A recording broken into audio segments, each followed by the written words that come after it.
అందరు చప్పట్లు కొడదాం.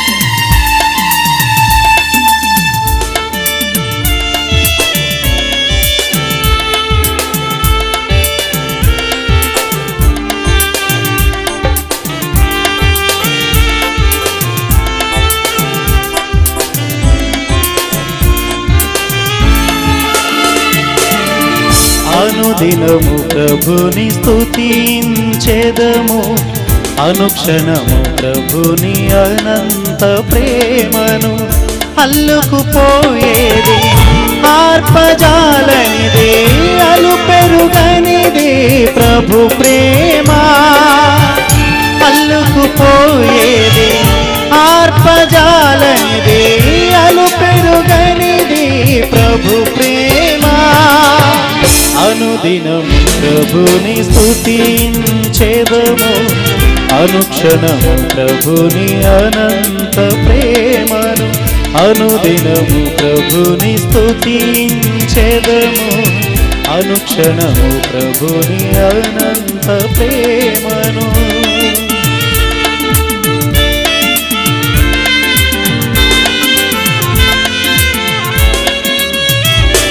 అందరూ చప్పట్లు కొడుతూ దేవుని నామాన్ని మహిమపరుద్దాం.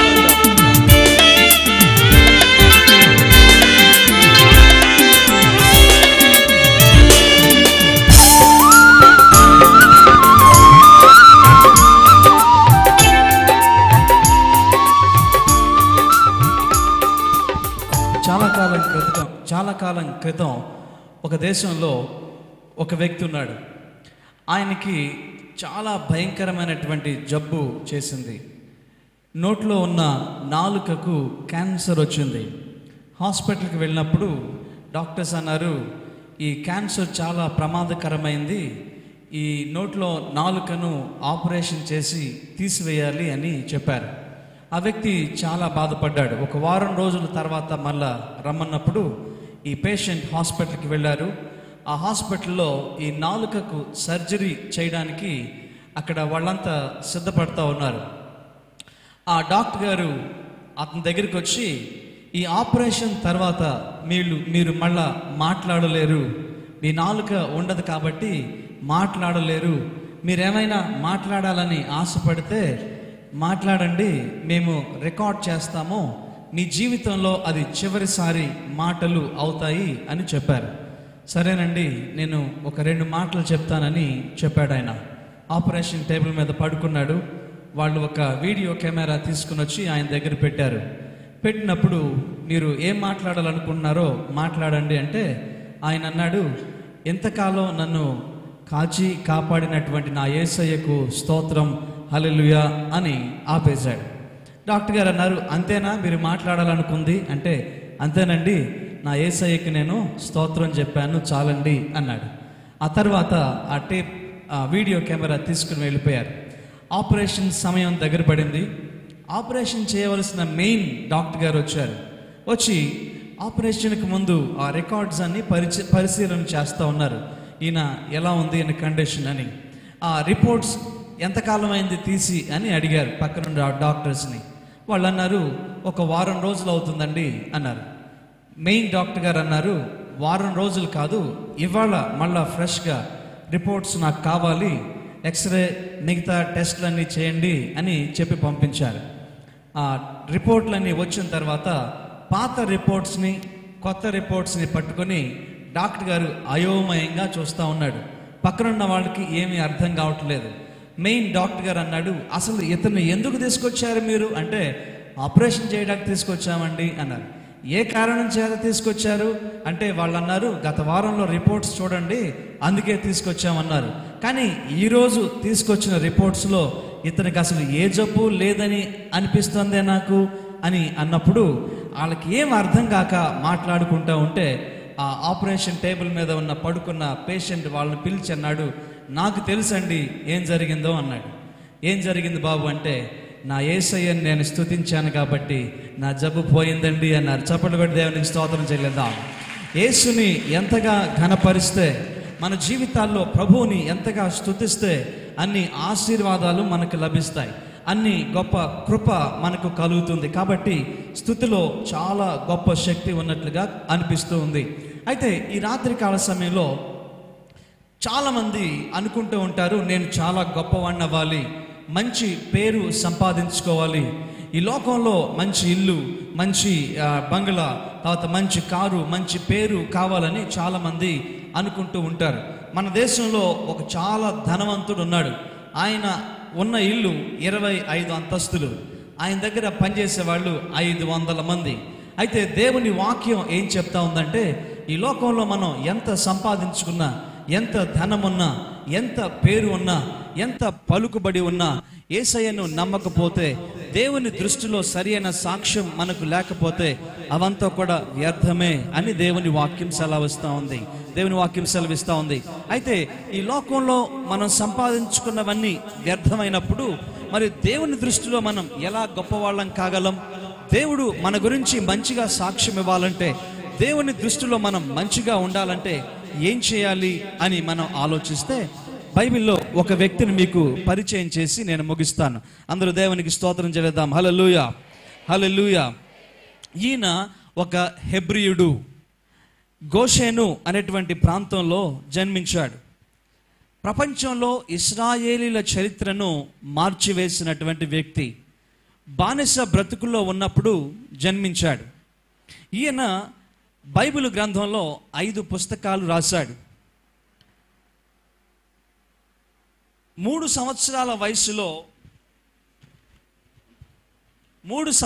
వయసులో నీళ్లలో వేయబడ్డాడు. 40 సంవత్సరాల వయసులో హత్య చేశాడు. హత్య నుంచి తప్పించుకోవడానికి 10,498 కిలోమీటర్ల దూరం పారిపోయాడు. 80 సంవత్సరాల వయసులో దేవుని పిలుపు వచ్చింది అతనికి. 120 సంవత్సరాల వయసులో చనిపోయాడు. ప్రపంచంలో చాలా గుర్తింపు పొందినటువంటి వ్యక్తి. దేవుడే స్వయంగా చెప్పాడు, నా ఇల్లంతట్లో నమ్మకమైనటువంటి వాడు అని ఇతని గురించి సాక్ష్యం ఇచ్చాడు. బైబిల్ గ్రంథం ద్వితీయోపదేశ కాండంలో చూస్తే, ఇలాంటి ప్రవక్త ఇశ్రాయేలీలలో మరొకడు లేడు అని దేవుడు సాక్ష్యం ఇచ్చాడు. ఆయన పేరే మోషే. ఏం పేరు చెప్పండి? అందరు గట్టిగా చెప్పండి. మోషే. మోషే ఒక సామాన్యమైన కుటుంబంలో జన్మించి బానిస బ్రతుకులో ఉన్నటువంటి వ్యక్తి అయినప్పటికీ కూడా ప్రపంచంలోనే గొప్ప నాయకుడిగా ఎలా అయ్యాడు? అంత పేరు ఎలా సంపాదించుకోగలిగాడు? 6 లక్షల మంది కంటే ఎక్కువ మందిని ఒక్క చేత్తో, ఒక్క మనిషిగా, ఒక్క వ్యక్తిగా ఎలా నడిపించగలిగాడు? దాని వెనకాల ఉన్న రహస్యం ఏంటి? ఆయన వెనకాల ఉన్న, ఆయన విజయానికి ఉన్న రహస్యం ఏంటి అని మనం అడిగితే, దానికి 3 కారణాలు బైబిల్ గ్రంథంలో మనకు కనబడతాయి. అందరు దేవునికి స్తోత్రం చెప్పండి. హల్లెలూయా, హల్లెలూయా. చాలా మంది పిల్లలు ఉన్నారు కదా, సచిన్ వస్తాడు యాడ్లో, టీవీ యాడ్లో, ఏమంటాడు? బూస్ట్ ఈజ్ ద అంటే అర్థం ఏంటి? నీ ఎనర్జీకి క్రికెట్లో ఇన్ని రన్స్ కొడుతున్నావు బాబు, చాలా పొట్టిగా ఉన్నావు కానీ చాలా గట్టిగా ఉన్నావు, నీ బలానికి, నీ విజయానికి రహస్యం ఏంట్రా బాబు అంటే ఆయన ఏమంటాడు చెప్పండి? నిజంగానే బూస్ట్ తాగితే రన్స్ కొట్టేస్తారా? అట్లయితే నేను కూడా తాగి వెళ్తానుగా. అది నిజమైనటువంటి సీక్రెట్ కాదు. కానీ దేవుని దృష్టిలో నిజంగా గొప్పవాళ్ళుగా కావాలంటే, ప్రభు దృష్టిలో మంచి పేరు తెచ్చుకోవాలంటే, మోషే జీవితాన్ని పరిశీలన చేస్తే 3 విషయాలు మనకు కనబడతాయి. క్లుప్తంగా చెప్పి ముగిస్తా. మొట్టమొదటి విషయం ఏంటంటే, మోషే దేవునితో వ్యక్తిగత సంబంధం కలిగి ఉన్నాడు. అందరూ చెప్పండి, ఏం కలిగి ఉన్నాడు చెప్పండి? అందరూ చెప్పండి. మోషే దేవునితో వ్యక్తిగత సంబంధం కలిగి ఉన్నాడు. దేవునికి స్తోత్రం చెప్దాం. హల్లెలూయా. ఒక రోజున మిద్యాను అనేటువంటి ప్రాంతంలో గొర్రెలు కాచుకుంటూ ఉన్నాడు. ఒక విచిత్రమైన సంఘటన అతనికి కనపడింది. దగ్గరకు వెళ్ళాడు. అదేంటంటే ఒక పొద, ఆ పొదలో మంట, కానీ పొద మాత్రం కాలిపోవడం లేదు. ఏంటో ఈ ఆశ్చర్యం అని దగ్గరికి వెళ్తే, దగ్గరికి రావద్దు, దూరంగా నిలబడు, నీ చెప్పులు విడిచిపెట్టమని ఒక స్వరం వినపడింది. సరే, దేవుని మాట విని చెప్పులు పక్కన పెట్టి దగ్గరకు వస్తే, ఆ మండుచున్న పొదలో నుంచి ఒక స్వరం వినపడతా ఉంది. నేను ఏర్పాటు చేసుకున్నాను, ఆ ఐగుప్తు దేశంలో నా పిల్లలు బానిసత్వంలో ఉన్నారు, వారిని విడిపించడానికి నీవు రావాలి అంటే, మోషే చాలా సాకులు చెప్పాడు. నాకు మాట్లాడడం రాదు, ఇంకా ఎవరినైనా పంపించు, వాళ్ళు నన్ను నమ్మరు అని చాలాసార్లు చాలా సాకులు చెప్పాడు. అయినప్పటికీ దేవుడు అన్నాడు, నీవే వెళ్ళాలి అని మోషేతో చెప్పాడు. దేవునికి స్తోత్రం చెప్దాం. హల్లెలూయా, హల్లెలూయా. ఆ రోజు మొదలుకొని మోషే చనిపోయే వరకు ప్రతి రోజు, ప్రతి గంట, ప్రతి నిమిషం మోషే దేవునితో సహవాసం కలిగి ఉన్నట్లుగా దేవుని వాక్యం సెలవిస్తూ ఉంది. నిర్గమకాండంలో మనం చూస్తే 6వ అధ్యాయము, 7వ అధ్యాయం, 8, 9, 10, 11 దాదాపుగా అన్ని చాప్టర్స్ అంటే అన్ని అధ్యాయాలలో కనపడే ఒక మాట ఏంటంటే దేవుడు మోషేతో ఇలాగు సెలవిచ్చెను. దేవుడు మోషేతో ఇలాగు సెలవిచ్చెను. మోషే దేవుడు చెప్పిన ప్రకారము చేసెను. మోషే యెహోవా చెప్పిన ప్రకారము చేసెను అనే మాటలు మనకు కనబడతాయి. అంటే దాని అర్థం ఏంటంటే మోషే 10 సంవత్సరాల క్రితం నాకు దేవుడు కనిపించాడు, నాకు దర్శనం ఇచ్చాడు, అందుకే ఈరోజు సేవ చేస్తున్నానండి అని చెప్పడం లేదు. కానీ మోషే ప్రతిరోజు దేవునితో సహవాసం కలిగిన అనుభవాన్ని కలిగి ఉన్నాడు. దేవునికి స్తోత్రం చెప్దాం. హల్లెలూయా. ఈ రోజులో చాలా మంది అంటారు, అయ్యా 1989వ సంవత్సరం ఏప్రిల్ 13వ తారీఖున దేవుడు నాకు కనపడ్డాడు, ఆ రోజున దేవుడు నాతో మాట్లాడాడు అంటే ఈ రోజున మాట్లాడా, నిన్న మాట్లాడా? అవేమీ ఉండదు. ఎప్పుడో 89లో మాట్లాడాడు, ఈ రోజు మాట్లాడడం లేదు. మోషే విజయం వెనకాల ఉన్న రహస్యం ఏంటంటే ఆయన దేవునితో సహవాసము, సంబంధము కలిగి ఉన్నాడు. దేవునికి స్తోత్రం చెప్దాం. హల్లెలూయా. ఇక్కడ కూర్చున్న వాళ్ళందరూ దాదాపుగా చాలా మంది విశ్వాసులే, దేవుని పని చేసేటువంటి వాళ్ళే, దేవుని చేత పిలువబడినటువంటి వాళ్ళే. మరి నీ సహవాసం దేవునితో ఎలా ఉంది? ప్రతిరోజు ఆయనతో మాట్లాడుతున్నావా? ప్రతిరోజు దేవునితో సహవాసం చేస్తున్నావా? ప్రతిరోజు ఆయన స్వరాన్ని నీవు వింటున్నావా అని ఈ వాక్యం ద్వారా దేవుడు మనల్ని ప్రశ్నిస్తూ ఉన్నాడు. నీ ఫ్రెండ్తో సహవాసం కలిగి ఉంటావు, నీ పిల్లలతో సహవాసం కలిగి ఉంటావు, నీ కుటుంబ సభ్యులతో సహవాసం కలిగి ఉంటావు, వారానికి ఒకసారి దేవునితో అవకాశం ఉంటే సహవాసంలో ఉంటావు. అలా ఉండకూడదు.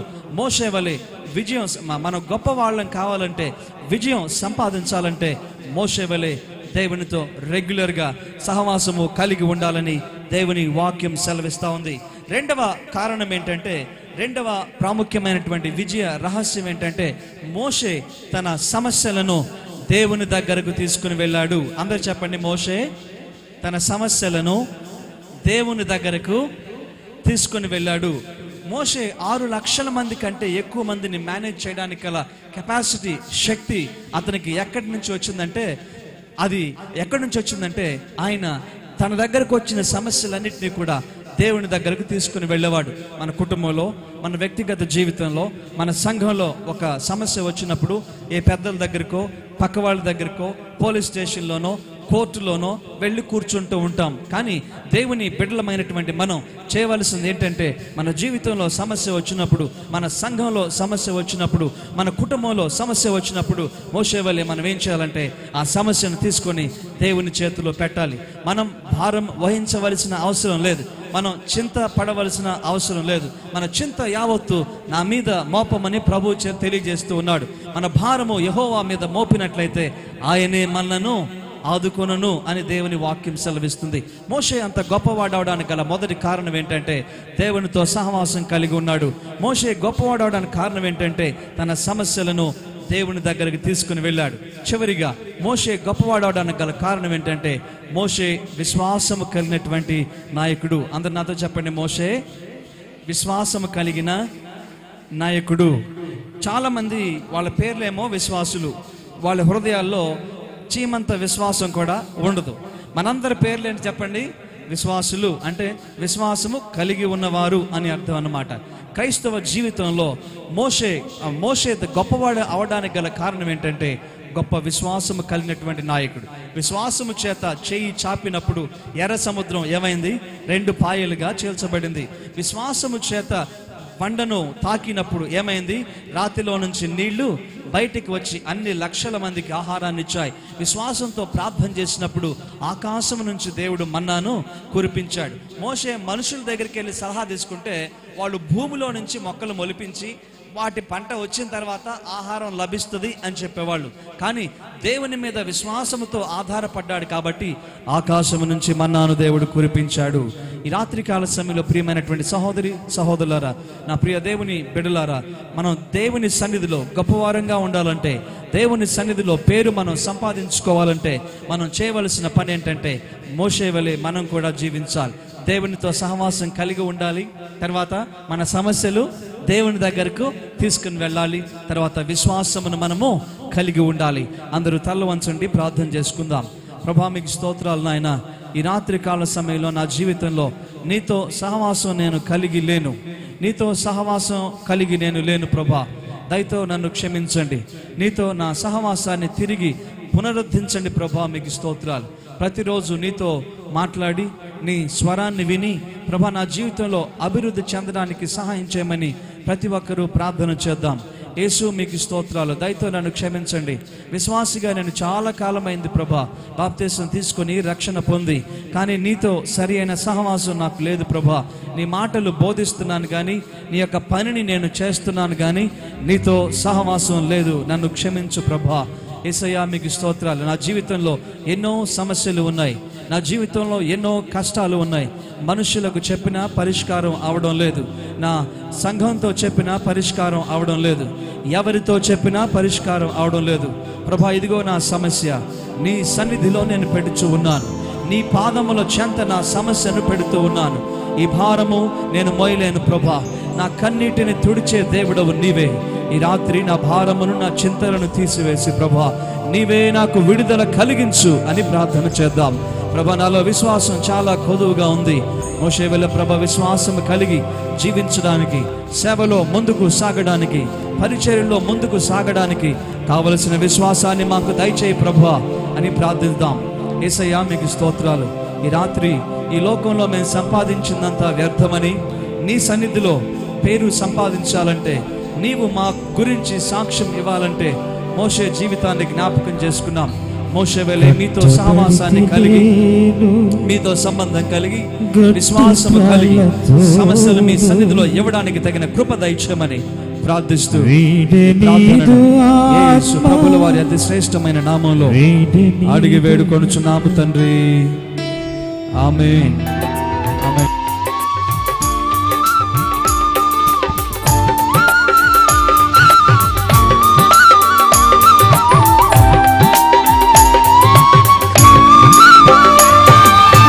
ప్రతి పాపమును పరిహరించి శాశ్వత ప్రేమతో క్షమించునది. నా అడుగులను సుస్థిరపరచి ఉన్నత స్థలమున నిలుపునది.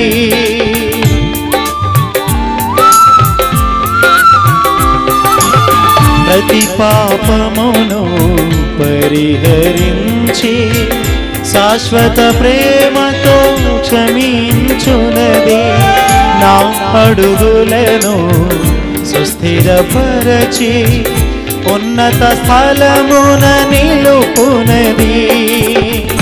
అల్లుకుపోయేది ఆర్పజాలనిదే, అలు పెరుగనిది ప్రభు ప్రేమ. అల్లుకుపోయేది ఆత్మజాలనిదే, అలు పెరుగనిది ప్రభు ప్రేమ. అనుదినము ప్రభుని స్తుతించెదము, అనుక్షణము ప్రభుని అనంత ప్రేమను. అనుదినము ప్రభుని స్తుతించెదము, అనుక్షణము ప్రభుని అనంత ప్రేమను.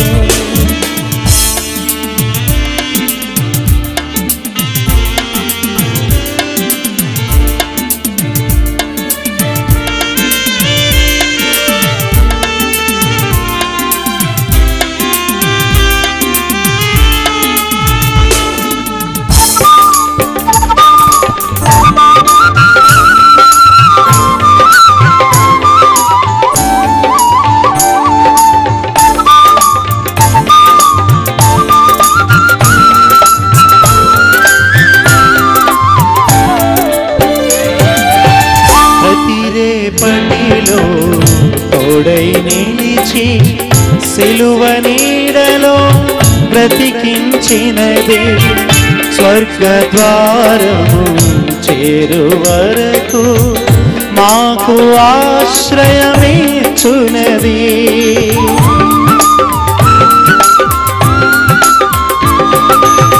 ప్రతి రేపటిలో తోడై నిలిచి సిలువ నీడలో బ్రతికించినది స్వర్గద్వారము చేరు వరకు మాకు ఆశ్రయమిచ్చునది. అల్లుకుపోయేది ఆత్మజాలనిది అలు పెరుగనిది ప్రభు ప్రేమ. అల్లుకుపోయేది ఆత్మజాలనిది అలు పెరుగనిది ప్రభు ప్రేమ. అనుదినము ప్రభుని స్తుతించెదము అనుక్షణము ప్రభుని అనంత ప్రేమను. అనుదినము ప్రభుని స్తుతించెదము అనుక్షణము ప్రభుని అనంత ప్రేమను. అల్లుకుపోయేది ఆర్పజాలనిది అలు పెరుగనిది ప్రభు ప్రేమ. అల్లుకుపోయేది ఆర్పజాలనిది అలు పెరుగనిది ప్రభు ప్రేమ.